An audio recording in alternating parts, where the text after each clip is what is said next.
San Joaquin, and soon to be KBCC 89.5 FM. Clap for it. Tracy, California.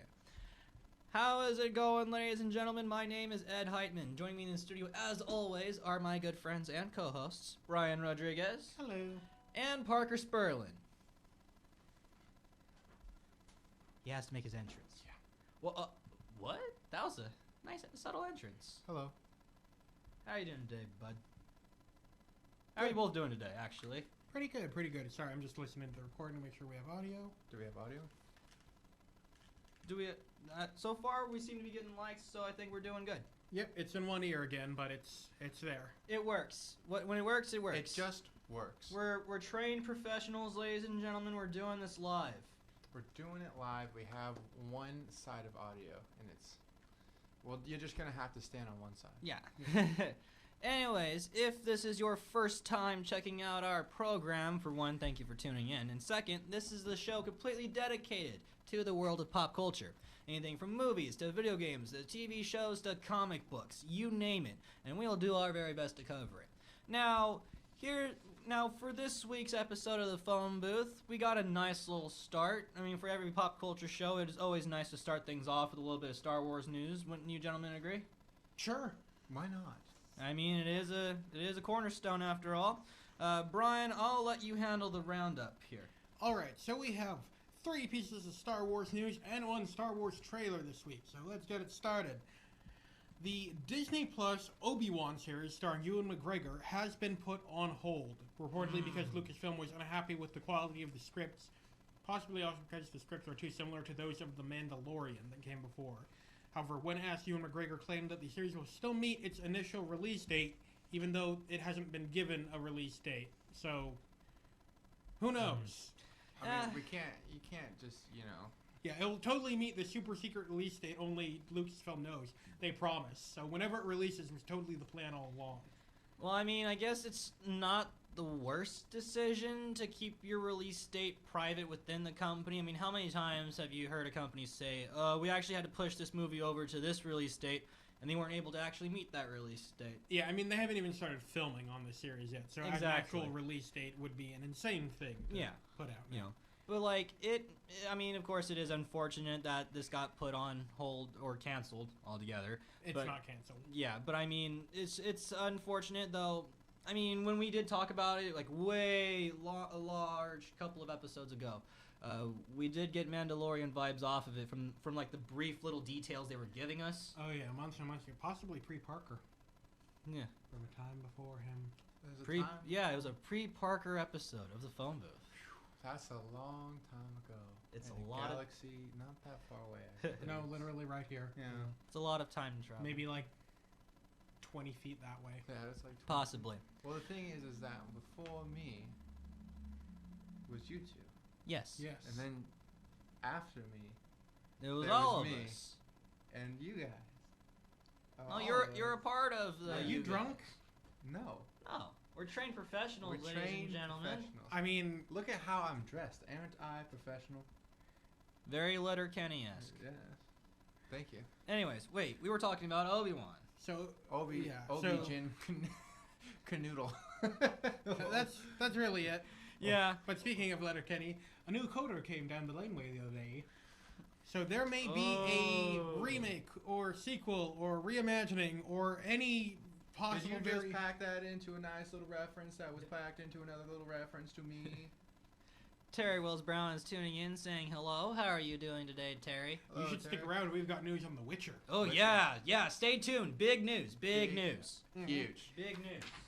According to Cinelix, which is actually the site who were the first to report on the existence of the Obi-Wan series before it was actually confirmed, the game may not be strictly a remake of the KOTOR games, but more of a sequel or reimagining of them to bring them more in line with current Star Wars canon. Because the first Knights of the Old Republic games came out 20 years ago? 2015? Yeah. Something like that? A while. Did you know that in the title of Knights of the Old Republic, the word knight is referring to a Jedi Knight? Yes. Thank you. No Parker. way. Yeah. Yes. It's all come clear to me. Now, I just need you, Brian, to like stop looking at me in that way. Just stop. Just stop looking at me right now. Okay. Hear my voice. Such hostility. Hear my voice. Okay. Look at my voice. Don't look at your voice. Look at my voice. All right. and hear this and hear me. Okay. Let's just get on with the news. So it should be noted that we're not really sure how to feel about this, because on the one hand, it's a Star Wars game being developed by EA, which makes it seem like it should be a nightmare.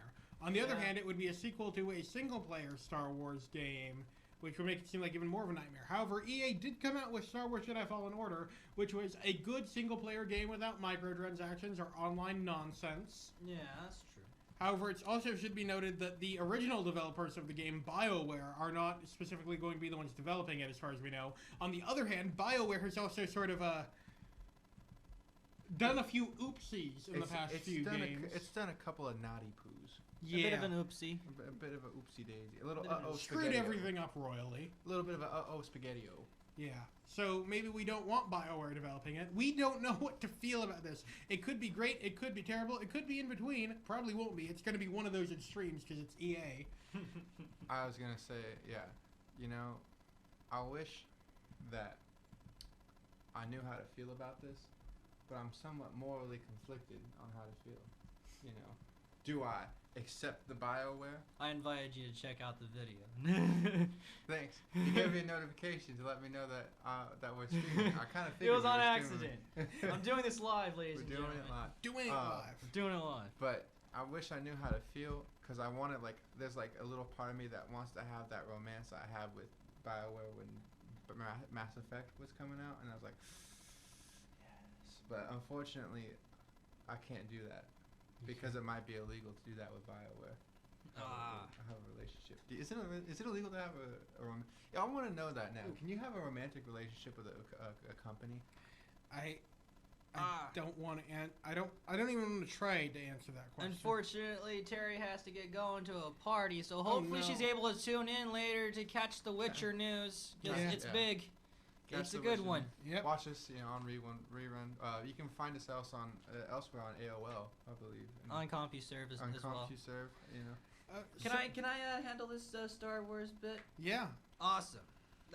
Sorry to just jump, me and just Brian, pop up out of nowhere like that. We'll sit here and we'll reminisce about. Okay, so you guys might know that I have a thing for pieces of media that supposedly don't exist. I might occasionally ramble about that now and again. Snyder Cut. Yeah. Oh, Terry is actually wondering if we could talk about it now. So you know what? I'll get to my point in a second. Let's skip to that and we'll talk about it. Okay, so good news for Witcher's fans, and that Netflix has announced a spin-off movie for the Netflix series adaptation of The Witcher. It will be called Witcher Nightmare of the Wolf, and will be an anime-inspired movie with a brand new story, not from any of the books, which is neat. Ooh. There's no word on it if any of the cast, such as Henry Cavill, will be returning for it, but we do know that Witcher showrunner Lauren Hissrich and the writer Paul DeMeo will be returning. That's awesome. Yeah. So it's going to be set in the same universe as the show. I wouldn't be surprised if we got the same cast back, if there's something in their contract, but maybe not. Who knows?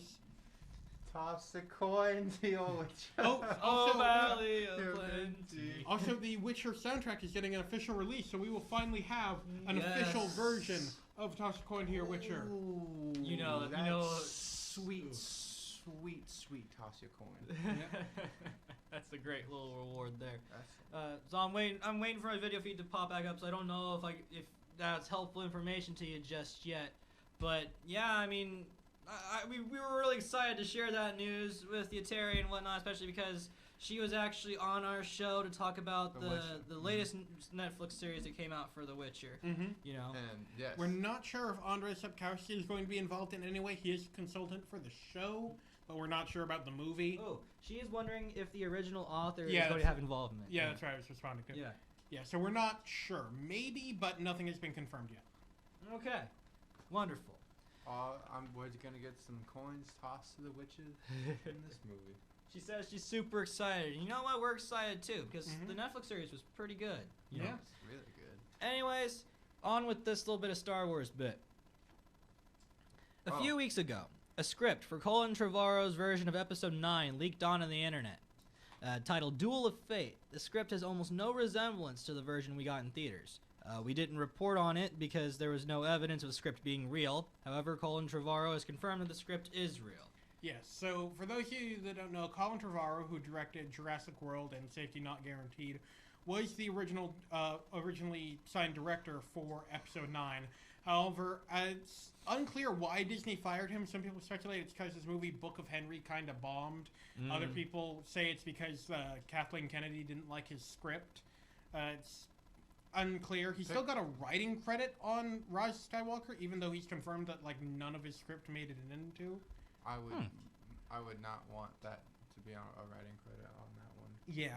So we're going to talk more about the details of the script tomorrow, but suffice to say, it did a better job of continuing the themes of The Last Jedi and not just trying to completely retcon it and having certain characters actually continue to be characters other than glorified cameos.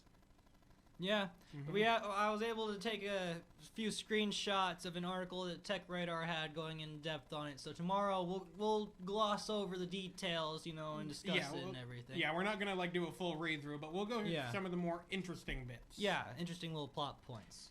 But I also want to, because Ed had this entire thing earlier about the Snyder Cut. This is not going to be like the Snyder Cut or the alleged JJ Cut. None of this was ever filmed. Yeah, none of this was actually made.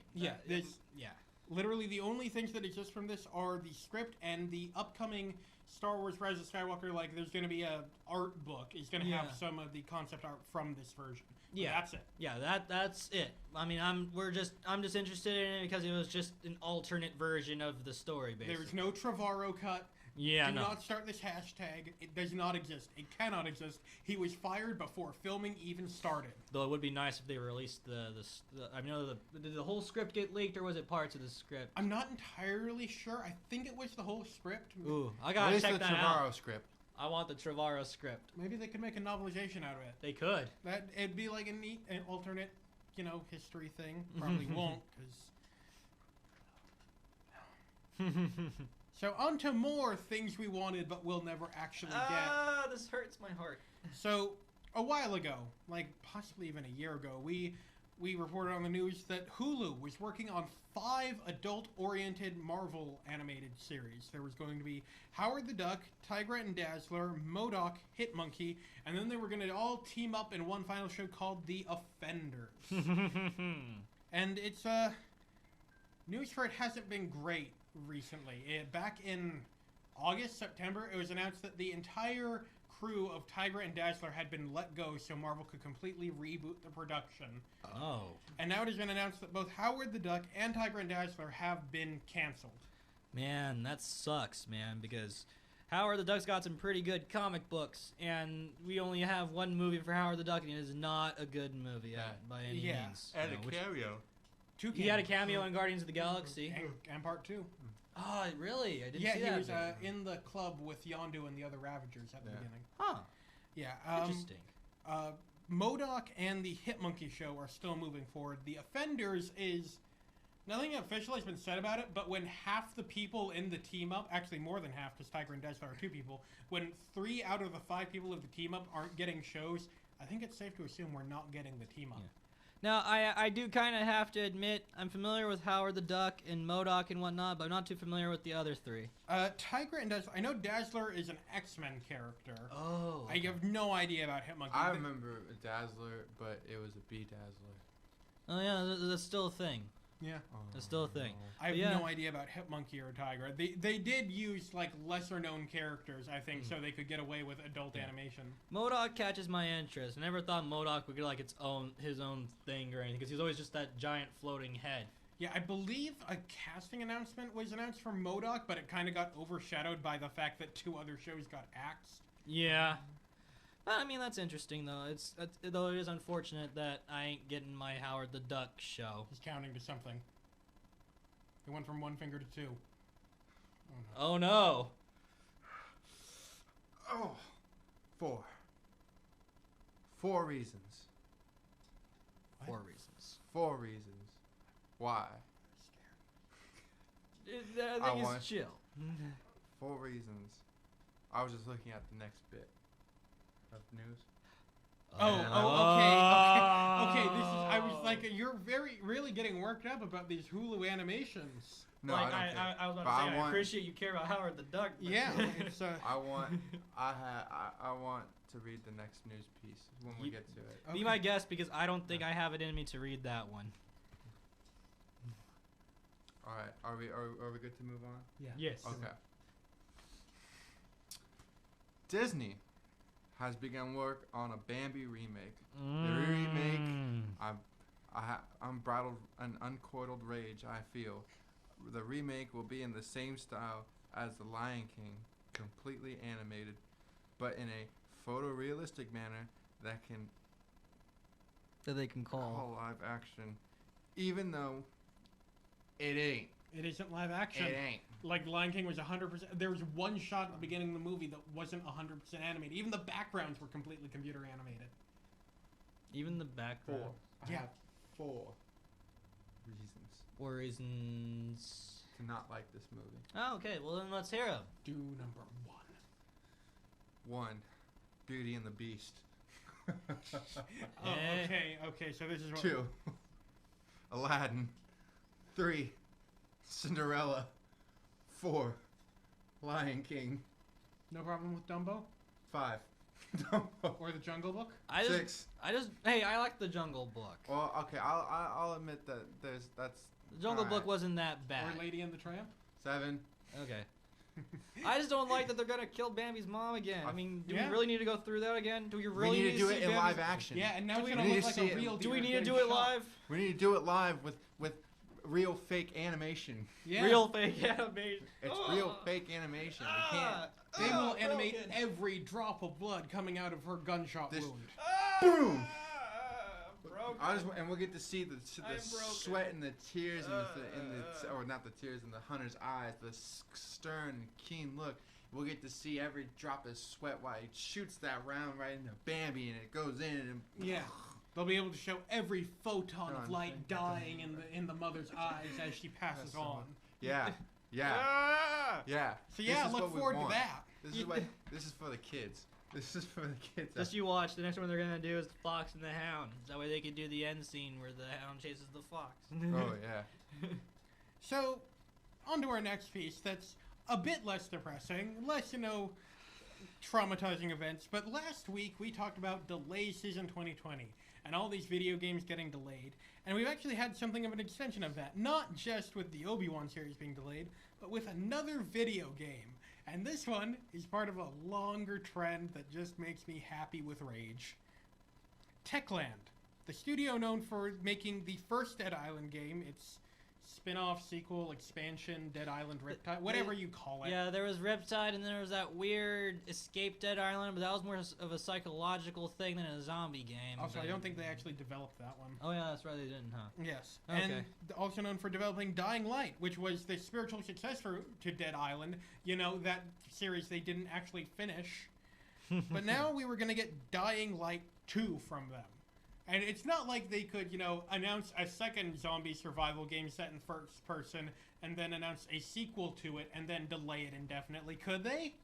Yeah. Could they? They did. Could they? Yes, they can. Dying Light 2 has been indefinitely delayed. Like, no idea when it's coming out. We barely had an idea when it was coming out in the first place. Spring 2020. Which I think they might have said April at one point, but that doesn't matter anymore. Because now, much like Dead Island 2, it's just been delayed. And we don't know when it's coming out. Now, if you've been watching us for a while now, we've actually covered some of the most recent saga of Dead Island 2. And that eventually it got delayed so much that the publisher of it moved it to a different developer from Techland. And then moved it to another different developer. Then moved it to another different developer. They should just give it to Norman Reedus.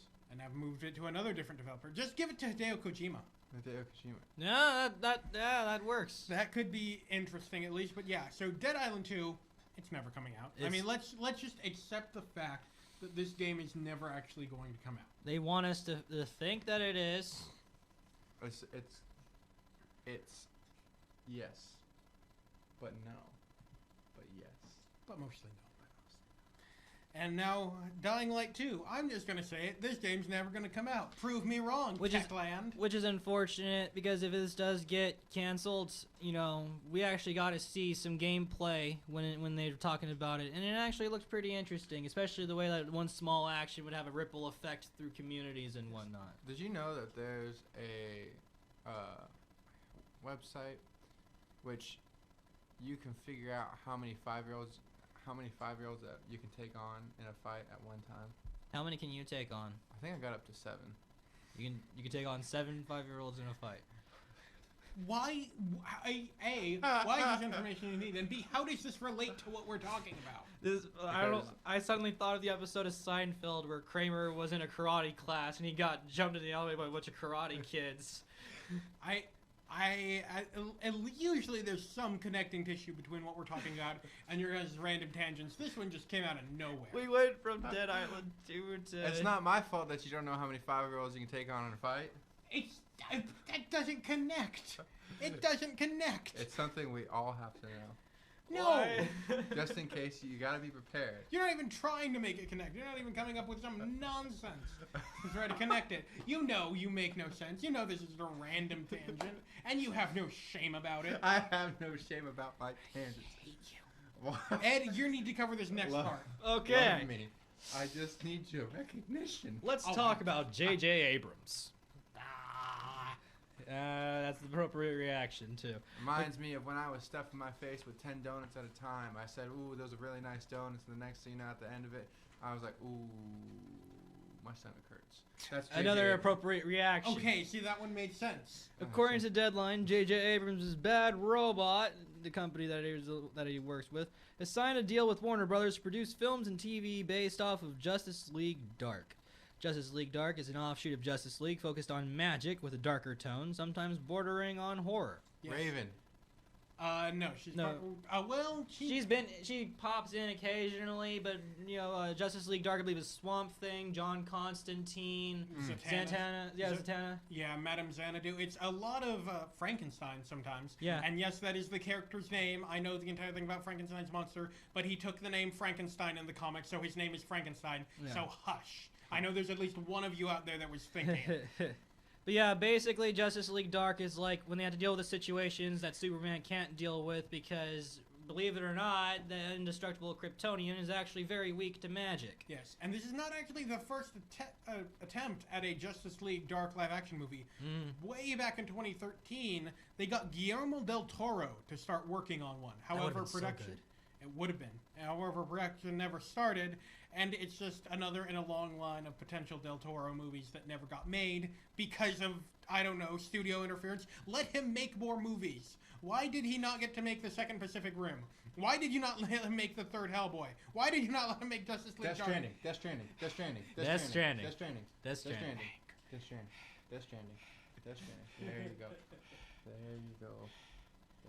go. Death Stranding, buddy. It's okay. Death Stranding. So yeah, now we get to watch J.J. Abrams make this. That would have been so good to get a Del Toro Justice League Dark. I wanted a Del Toro Swamp Thing movie. That would have been so good. As the Sam Porter Bridges. If they cast Constantine in the Justice League Dark movie or TV show or whatever it is, just cast Matt Ryan again. Yeah. He's John Constantine now. Because when they canceled the original Justice League Dark live action movie, they actually repurposed the script into an animated film where John Constantine was voiced by Matt Ryan, since he played Constantine on the NBC show, and now in the Arrowverse, which, oddly enough, like, Constantine was one of the few shows not actually to be confirmed in the Arrowverse in Crisis, despite the fact that the main character is like a main character in Legends now. Yeah, because when we were doing Crisis Control, it was mentioned that Constantine might have popped up, but we were sure... he's a main... even before Crisis, he's a main character in the Arrowverse now. Oh, okay. Yeah, he's like a main character on Legends. Okay, but it's... Anyway, yeah, now we get to deal with more J.J. Abrams nonsense. Yeah. Anyways, let's talk about a different film product. Now, this one I'm actually quite intrigued about this one. So... those of you out there who are huge video game fanatics, you are well aware of Naughty Dog's post-apocalyptic game The Last of Us. And you would also know that we're currently waiting on the second installment to come out, and the second installment takes place a good few years, I'd say, after the events of the first one. Ellie's now about 19 years old, it looks Yeah, I think like. they said it was like 5 to 7 years. Yeah, I haven't seen Joel just yet, though I'm sure they might have shown him. I'm not I sure. don't think they've actually shown Joel yet. I think Yeah. they've actually been pretty secretive about Joel. Yeah, and so far there's no real explanation as to what happened in the events between the first game and the second game. However, we almost had the opportunity to find out. Yesterday, animation studio Oddfellows uploaded images from a canceled Last of Us animated movie online before quickly pulling them. The film would have served as a bridge between Last of Us and Last of Us Part 2, but it was canceled for reasons unknown. Now, there's been a lot of different information flying about the exact nature of the film, but from what I've been able to piece together, it would have been an anthology of short animations with different styles, kind of like the Animatrix for the Matrix. Part of it would have been recapping the events of The Last of Us, so, you know, in case you didn't play it and want to play Part 2, you'd have that. But also part of it would have been, you know, some story set after the end of The Last of Us before Part 2. Yeah, well, that actually does make sense, given that the first game kind of divided itself into chapters by seasons. Yes. Now, we do know that Last of Us Part 2 has gone under some development changes, and there are rumors that some story elements have actually changed as recently as last year. So it's possible the reason this film was canceled was that it would either A, conflict with the story of the game, potentially spoil elements of the story of the game, or maybe it just wasn't, maybe the production wasn't going that well and Sony decided they didn't really need it. Mm. It would be, I do hope maybe we'll get to see at least parts of the recap ones Yeah, in the game, just, you know, as that a would be recap nice. for players. Yeah. That would be interesting. Because Last of Us came out in Yeah, 2013. It Yeah. has actually been 7 years in real life since the game came out. Man. I remember I was a sophomore in high school when that first came out. I was Yeah. going into my sophomore year of high school. Yeah. It's Yeah. been a while. On my first job, actually ever legit job, I saved up money to buy a console, to buy a PS3, and to buy The Last of Us just because I wanted to play The Last of Us. Mm-hmm. You know what other game came out the same year as Last of Us? Please, what came out? Aliens Colonial Marines. You don't need to remind me of these God. things. You don't need to remind me of these things. Why do you Flashback. remind me of these things? Flashback. Why are you Horrible pinching me? memory. What horrible memories. I meant to do this. Horrible memories. I do remember them. It's so bad. Why did they put such bad modeling textures on these characters? It's so bad. Like, it is The Last of Us. Aliens, Colonial Marines. Not only did it seem like they came out in different generations, it seems like the Last of Us came out in the 7th generation, and Aliens Colonial Marines came out in the 4th. Yeah. Like, that's Like, it was like The Last of Us so ahead of its time. Mhm. And Aliens was so behind the so time. very far Mm. behind. So far behind. Like, how do you, like, no game, to me, like, no game before or after The Last of Us has told a story, besides maybe Death Stranding, to this level. Mm. You know, like, an actual story with followable plot, and there's something there, you know. And Witcher 3 did that, too, if Yeah. you complete it through all the way, which is, like, Mhm. but nothing like it. So I'm really looking forward to The Last of Us 2. Seems quite appropriate for the times that we're living in, too. Mm-hmm.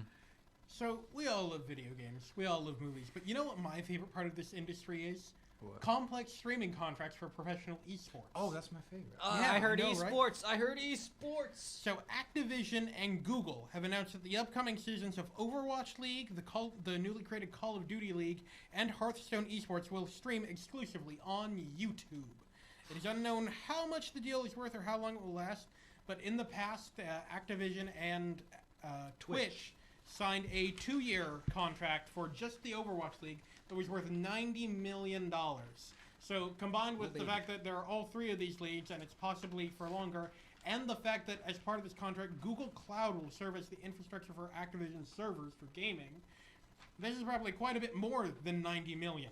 Oh yeah, that sounds like the deal that Google will let them use the cloud as an infrastructure for the servers in exchange for exclusive streaming through YouTube. I mean, Yeah. does make sense. It'll be interesting to see if this in any way impacts games on Stadia. Will we start to see things like Overwatch and Call of Duty and... Would you want to play Overwatch on the Stadia? No, though? no one would actually play them on Stadia, Yeah. but they could come to the Stadia because Google will Because of probably... that deal? Yeah. Yeah, I mean That does make sense. Though Hey. I do find it, I do kind of find it odd that they did choose YouTube. I mean, after all, Twitch is an exclusive Twitch. streaming thing, and YouTube's more like streaming's like just one of its many options. Yeah, but YouTube has been trying to get back into gaming in the last few years, ever since YouTube gaming flopped. flop. Yeah. Like just completely bombed.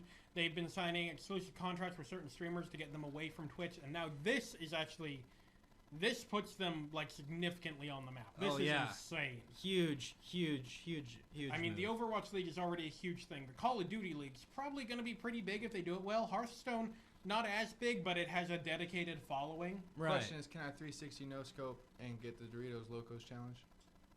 I'm not. Just no mods. Yeah. Oh. Well, I don't know if they're doing Doritos. It might have to be a Mountain Dew challenge. Ooh, Mountain Dew. Okay. If you're lucky, it might even be Monster. No, Monsters with Death Stranding. Ah! That's right. Yeah. You can drink Monster Energy drinks and drink Death Stranding. That's health in that game. It's stamina. It's extra Stamina. stamina. Yeah, no, That's one foot in front of the other, Sam. that is just that. The fact that that is a thing in the game is just the most Kojima thing ever. so. You're the most Kojima thing ever. No, Kojima. It's the Most Kojima thing ever.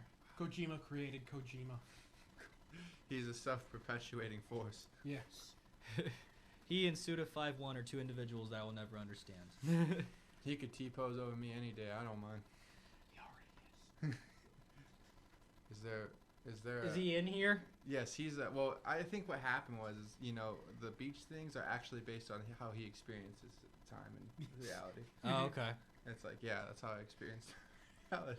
Anyways, ladies and gentlemen, we have reached the end of our news segment for today's episode, but we are not done yet. There it You is. see, No, it's time. no siree, Billy Bob. We got Yeah. ourselves trailer talk Mm-hmm. coming up, coming at you through the penalty box. That's what Yeah. we're doing.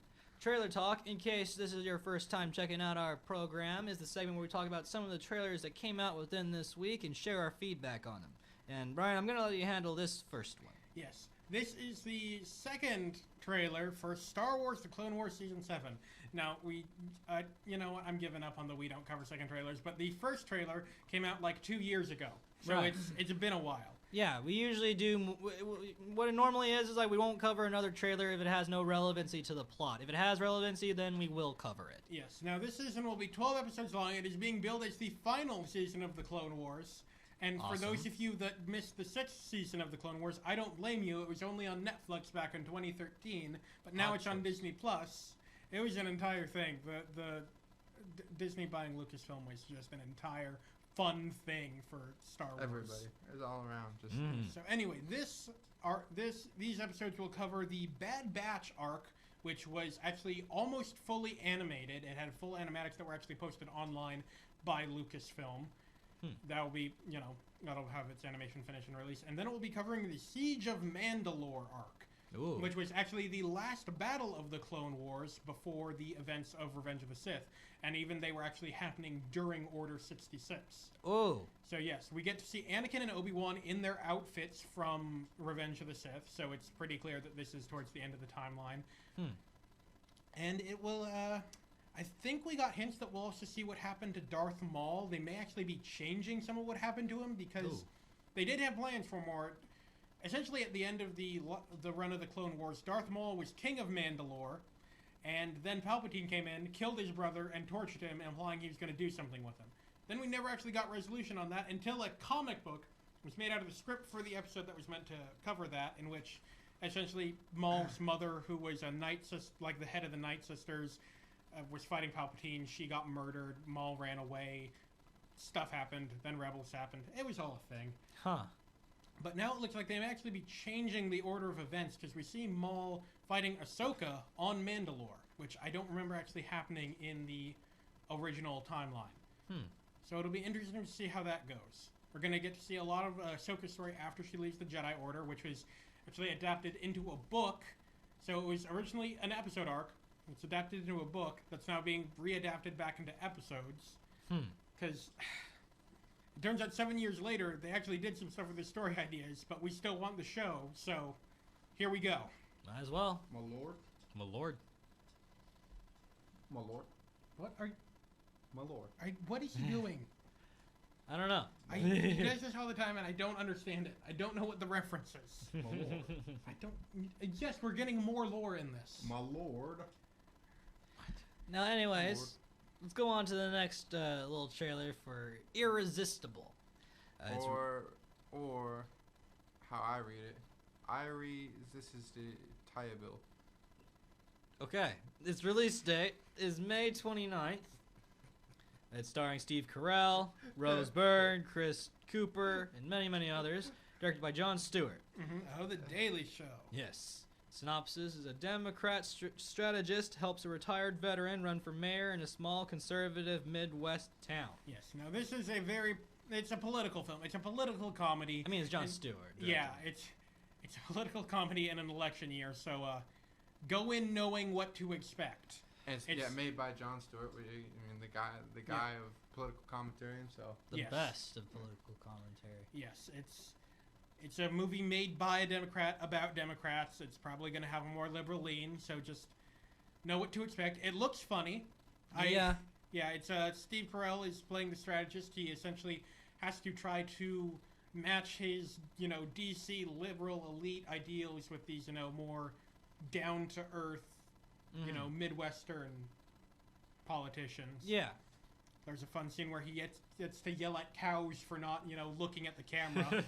And one joke about how you couldn't have all the cows in the middle because he's not running as a moderate, which had me actually legitimately laughing for like a full minute. Oh, man. But, I mean, it looks funny. Yeah, it's usually around election year we get the election comedies that roll through. Yeah, it's we try to be somewhat apolitical on the show, so it's hard to talk about this without getting political. And I think it's funny. Yeah. I think it will probably be, if not great, probably pretty decently funny, and it's not going to change anyone's minds. Yeah. Let's face it, that's not what this is for. We have to talk.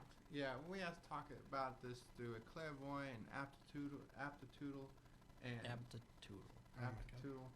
and teeter, and we cannot teeter-totter on the totters of the tea. That next piece. That piece, just cut him off. Okay. Our next trailer is the trailer for Vivarium.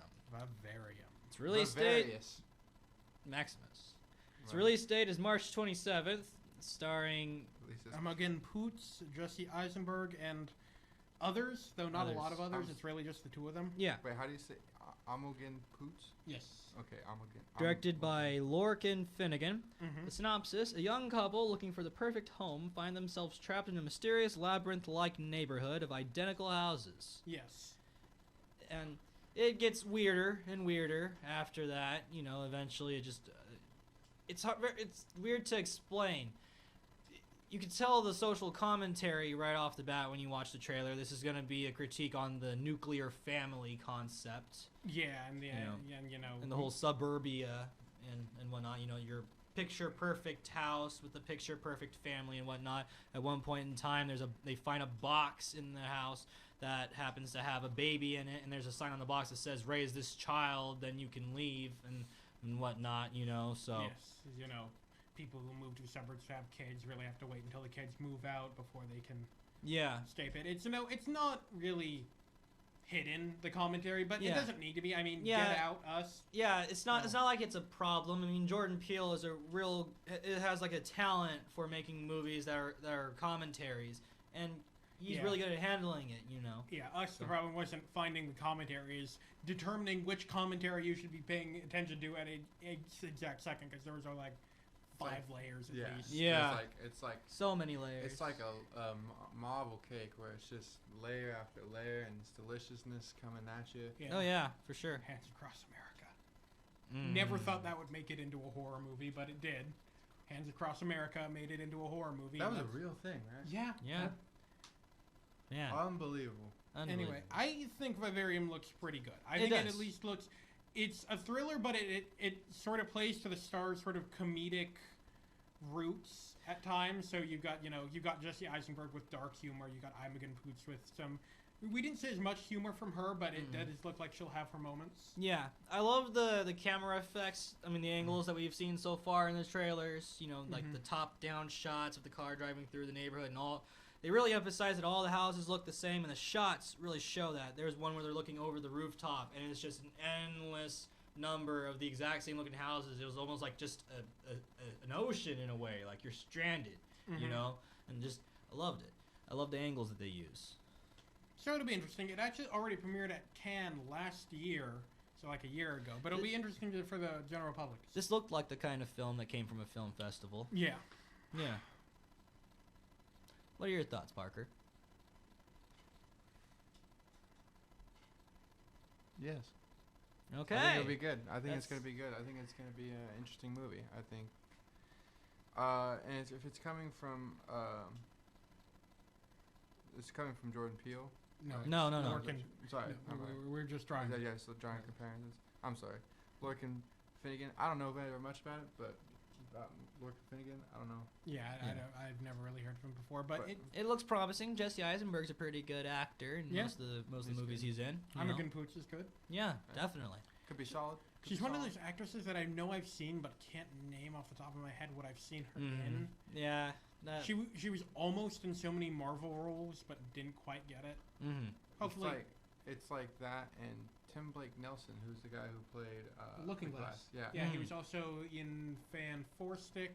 Oh, that's right, huh? They set him up to be the Mole Man, but then never. He was in Marvel movies. He was in the Incredible Hulk, where they had where they turned him into the leader at the end, and then they've never mentioned him except for one of the one-shot shorts, where he's in prison, and that's it. Yeah. And then he was in even earlier than that. He was in what was the movie? It was Minority Report. Oh. He was in Minority Report. Never actually saw Minority Report. Okay, interesting. Good watch. Yeah. Tim Blake Nelson, good actor. Yeah. Not really related to any of what we were talking about, but a good actor. I do like him. Yeah. Well, I was saying like the reason I brought up Tim Blake Nelson was he's one of those actors like I always. He's a character actor.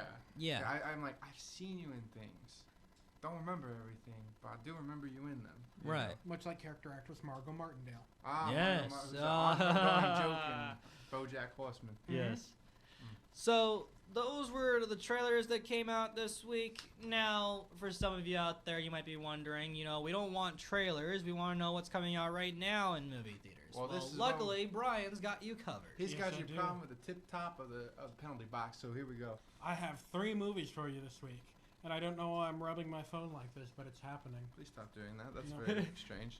You're like a James Bond villain right now, the way you're doing that.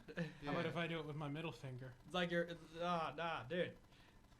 Anyway, the first movie we have is The Gentleman from Guy Ritchie, starring Matthew McConaughey, Charlie Hunnam, and many others. Been hearing good things about it. So when the kingpin of a marijuana empire in London wants to leave the business, a bunch of people come out of the woodwork to steal his empire away from him. The Rotten Tomatoes score from critics is 71%, audience is 90%, and the consensus is that while this isn't going to be a movie that wins awards, Guy Ritchie really does play to his strengths in this movie, with a plot that's, it's not groundbreaking. It's, it's a crime drama with a bunch of twists. It will definitely please fans of the director's style and just crime stories in general. I think it looked interesting. They've been doing a real good job advertising The Gentleman. Like, every so often I'll mention, when a movie comes out, it's like you don't really see it advertised as much on TV with commercials and whatnot, but with The Gentleman, I've been seeing it everywhere. I've been seeing it on TV, I've been seeing it on YouTube. Little ads popping up everywhere, and it looked promising. Yeah, I don't know if I'd see it in theaters. I'm not discouraging people that want to see it in theaters. If you want to see it, go ahead. But I will probably wait till it comes out on some video service. Right. I mean, it looked interesting, but it didn't look like I wanted to go see that in theaters. Kind of interesting. It looked like your usual crime family kind of film and whatnot, which is very hit or miss for most people, I suppose. But if you like Guy Ritchie or you like Matthew McConaughey, it seems like you might be worth seeing in theaters. Yeah. I was thinking about this. Matthew McConaughey played another movie with this kind of, sort of. It was a crime syndicate way, but not too much. White Boy Rick. I was actually just thinking about that. It's a movie I've been really wanting to watch lately. It's a surprisingly good movie. Have you heard of White Boy Rick? I have not heard of it. Oh, it's pretty good. I remember it because the trailers got Donna Summer's "I Feel Love" stuck in my head for the longest time. Yeah, it's about a kid who's basically he becomes a drug dealer. His dad's His dad's Matthew McConaughey, who's a gun runner, but he becomes a drug dealer. I'm gonna guess he's a white boy named Rick. He's a white boy named Rick. Yeah. Yeah. Yeah. He has like, you know, because he's got his bling, you know. Yeah. And it's the Star of David. Mm-hmm. It's just funny. It's Yeah. like a huge one that's like that big. It's Like a Flavor Flav sized one. Yeah. Well, it's the Star of David. It's like one of the jokes is like he's like, why? He sounds like, why do you have that? You're not even Jewish.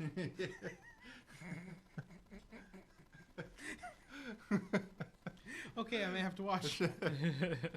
Okay, so the next film we have is The Turning, which is a modern-day adaptation of The Turn of the Screw, a classic horror story, in which a nanny is charged with looking after two orphans in a house that are hiding dark secrets. I haven't heard that plot before. Yeah, well, Turn of the Screw was one of the, like, it gets adapted to death at this Yeah. point, you know.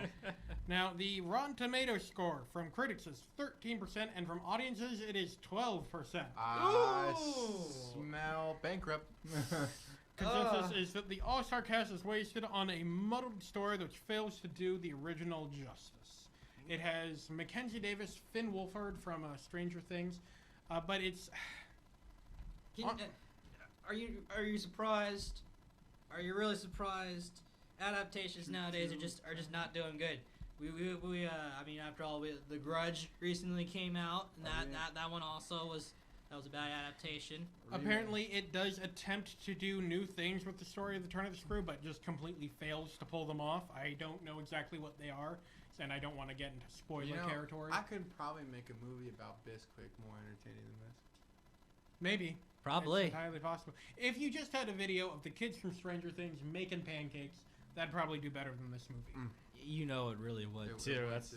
That's the sad part. Now, let's get to the next one. Okay, the final one is The Color Out of Space. This is a Nicolas Cage movie that's an adaptation of Lovecraft. High praise. Hard to do. So, as I said, an adaptation of a Lovecraft story where a farmer and his family must contend with a technicolor organism from space that slowly begins to take over their minds. Whoa. Now, in the book, the thing is described as sort of this goo that is a whole new color, like a color that's never been seen before. Yeah. That's impossible to do because humans, we see color that we know about. That's how sight works. We can't just create new colors. So it looks like in the movie they've gone for it just seeing this weird technicolor purple light up thing. And it's apparently got a very 80s oddball aesthetic, which is That already catches my interest right there. So the Rotten Tomatoes score from both critics and the audiences is 84%. I think that's the first time I've seen the critic and audience score be the exact same. I find that interesting because I've always wanted to see a good Lovecraftian story in a film, but I've always been told that you can't cover Lovecraft in a movie because the concept of Lovecraft and whatnot is that you can't conceive what's being... Cosmic horror. It's very hard. Now that's, exactly. Now that's just for like things like Cthulhu. A lot of Lovecraft stuff is actually, the Shadow of Rinsmith. Funny enough, did you know that on the album, the Metallica album, Ride the Lightning, there's a song called Cthulhu, but they spelled it wrong purposely to avoid calling on Cthulhu? Interesting. I didn't know that. That's neat.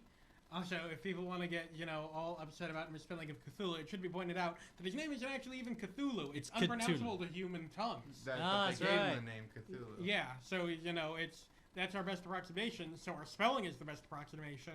So much like Frankenstein Father, quiet. Quiet. That's enough out of you. That's enough out of you. Now, the consensus of the film is that this oddball film takes full advantage of its nonsense premise and Nicolas Cage's unique energy, let's call it. That's high praise. Creating a fun, if a bit uneven experience. Apparently Nicolas Cage does a pretty good job of restraining all his nonsense until about like 2/3 of the way through, where he just completely loses it and the film kind of goes off the rails. But he kept it together for 2/3 of a movie, which is really good for him nowadays. That is really good. Yeah. That is really good. That's a marked improvement. Usually with Nicolas Cage films, you're in for a ride right off the bat. What? No, stop it. He's seen the color, Brian. Oh my. He has seen the color and he's going insane. But yeah, I mean, I'm interested in checking this out. I mean, because it's a Nicolas Cage movie, and I like the Nicolas Cage movies. I also have been getting into Lovecraft and his stories, so it'd be nice to see a film that's inspired by one of the stories. Now, of course, there's the disclaimer we always have to have: Lovecraft, massive racist, massive anti-Semite. Of course. So, of course. Terrible person. Horrible person, decent stories. With modern adaptations, I doubt any of this will have made it through into or at least none of the more overt stuff, because some of it was pretty deeply buried. Very in there. bad. But most modern adaptations managed to avoid the racism and everything-ism that was Lovecraft. Yeah. Xenophobia. You just ignore Lovecraft and you just try and focus on the cosmic horror aspect. That's really why you're not there for the people, because you know that Lovecraft is very bad when it comes to describing people. Yeah, that's why I hope as we go on we can further remove the stories from Lovecraft himself. Right, because some of them I hear from actually done by other people, but it's just always going to be connected to Lovecraft. Yeah, like Frankenstein. We all know Frankenstein. We don't always necessarily connect it with Mary Shelley. Which Yeah. I don't know. We know she wrote the book, but yeah, but it's we don't refer to it as Mary Shelley's Frankenstein or unless Frankenstein type stories as Shelley horror or like we do with Lovecraftian horror. Right. I believe Frankenstein fell under the category of body horror, didn't it? Yeah, well, it was before body horror was even really. Yeah. It was one of the first major sci-fi books. Right. But we don't correlate. Well, that's why that's how you call like Lovecraftian horror is cosmic horror. Yeah, and it's exactly. It's important. I think it's important to note when something is being billed as based off Lovecraft that we note the exact place where it came from. That's true. I mean, there's Lovecraftian, which just means that it's written in the style that Lovecraft would write his works, and then there's cosmic horror that's its own genre, just like how there's Shelley-ish kind of writing, but that's just based off of how Mary Shelley wrote her books. And then there's Raid Shadow Legends. No, we're not sponsored. Oh, sorry. Raid, no. Get out of our feed, Raid. Sorry. Shadow. I mean, if you want to sponsor us. No. They sponsor everybody. Yes, but we'd finally have a sponsor head. But it's not worth it. Or sometimes you need to compromise your values. Or like Shadow the Hedgehog, the game. That's I mean, edgy. if they want to sponsor us, 14 years after the game came out and flopped, sure. I don't know what we're gonna do to entice people to re-download it, but I don't even know if you can download it. I don't know if it was ever released digitally. Sonic 2006. It came out in No. It came out in like That's 2007, 2008. Shadow the Hedgehog. 2005. 2000. Oh, did it come out before Sonic 06? Yeah. Really? I thought it was after. That is 15 years ago. Yeah. It may genuinely not be available on digital storefronts. You can find Sonic the Hedgehog at your local farmer's market. No, you know where you find him? You find him inside. You find the little Shadow the Hedgehog inside all of us. The little edgy tween that hides within us. Yes.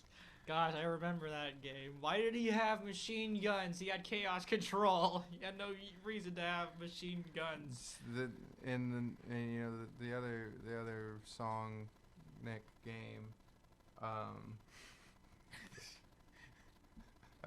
What are we doing? What is this? Sonic Heroes coming to. Well, I mean, Sonic Heroes wasn't that bad.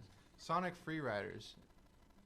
Was that actually a game? Yes. Oh god, that was the skateboarding game. Yeah. No, the hoverboard. Oh yeah. If you didn't have the Wii Fit board, it really wasn't as fun as they made it seem. Connect on the Connect. I use the Wii Fit board. Because I'm special. Connect. We're connecting. We're connecting. What's going on? Connecting. I've been assimilated. Assimilate into the Connect. I'm connected. There are four of us left. We are the board. We are the board. We have had to hide inside human bodies to survive. You will be assimilated. Alan Wake. Yeah, that's a game. That's a game. Got 5 minutes, so we've wrapped up our So now we're doing script. 5 minutes overtime. 5 minutes of improv. I think the next game I get whenever I get it is going to be Control. Control. What is it? Yeah. What is? I don't think I've heard of that one. That's the new one from the guys that made Alan Wake and Quantum Break. It's the one based off the SCP wiki, or not directly based off, but very obviously inspired by, and not even may, it does take place in the same universe as Alan Wake. And I think they hinted that one of the upcoming DLC for it will be based on Alan Wake, or at least involve him in some way. Gosh, I am seriously waiting for another Alan Wake game. Like, he's popping up in other games. It's like, hey, remember Alan Wake? Yeah, Remedy. That's it. That's the developers. Remedy. They actually got the rights to Alan Wake back from Microsoft, so they could make a sequel if they wanted. I really hope they do, because that story got put on a cliffhanger, and people have been waiting for an answer to that cliffhanger, but all we've gotten is just little drip drops of story that just so happens to bleed into another game. Tron Evolution. That was a game. And it was. Did you ever play it? I never played that one. I played a part of it at Disneyland because there's like they were doing a teen party thing and they set up booths with it, and I played. It wasn't very good. It's funny enough, I actually enjoyed that game. Did you know that Tron had an animated show on Disney XD? Yeah, Tron Okay, Uprising. so check this out, guys. You guys can download the Light Cycle game on your computer. Armageddon. They used to have an app for it on your phone where you can play it on your phone too. Armageddon was my favorite. Anyway, it is one of my favorite games. Let's see. That was a fun game. It's like a game of Snake, really. Mm-hmm. Yeah. Now, Parker, we have 3 minutes left. Do you want to have your end of episode freak out? Yeah, I'll do that. Okay. Ladies and gentlemen, we are here. Here we are, right over here. Why are we here? I don't know. 2 minutes, 6 minutes, 5 minutes, maybe 2? I don't know. Next to midnight. Close to midnight, but not past it. But once we get past it, it's party time. The party only starts after midnight. So here we are. We're going to invest it with 301's going to be at the party. 301's going to be at the party. Okay. They're going to be there. They're going to be at the party watching it. Well, they're going to watch me perform their songs. That's what's going to happen. So we're watching 301's going to be watching me perform 311. Roger that. So then we have the Doritos Locos guy, and the Taco Bell is going to be there. Not like a Taco Bell representative. The Taco Bell is going to be there. The Taco Bell. The Taco Bell. The Taco Bell. The bell you ring to summon tacos? Yes, the Taco Bell. No, it's the bell-shaped taco. It's the Taco Bell. No, but that'd be the Bell Taco. The Taco Bell is a bell that summons tacos. And Jack from Jack in the Box is gonna be there, with his weird head thing. It's a guy that I met. I asked him to. I paid him $20 to put the thing on his head and not ask questions. So. You know, and now it's just been stuck on him ever since. It's just been stuck on him now. You know, it's funny. Every time I go to a Stockton Con or any comic convention here in Stockton, I'm always seeing one guy walking around dressed as Jack from Jack in the Box. There you go. Suit, head, and everything, you know, and he's just like, how's it going? Okay, we got 1 minute left. Time for a sign-off. Sign off. Anyways, ladies and gentlemen, thank you very much, as always, for tuning in to the phone booth here on TVOSJ, the voice of San Joaquin and soon to be KBCC 89.5 FM in Tracy, California. Be sure to tune in tomorrow for No Comment, where we'll go even deeper into the subjects of pop culture. Anything 16 times the I have depth. a Destiny rant again. Yes. It's gonna be fun. Anything from movies to video games to TV shows to comic books, ladies and gentlemen, you name it. We will do our very best to cover it. 2 estranged romances, too. Now, with that being said, ladies and gentlemen, please have yourselves... With that being said, ladies and gentlemen, please have yourselves a wonderful, wonderful afternoon. And with that being said, take care.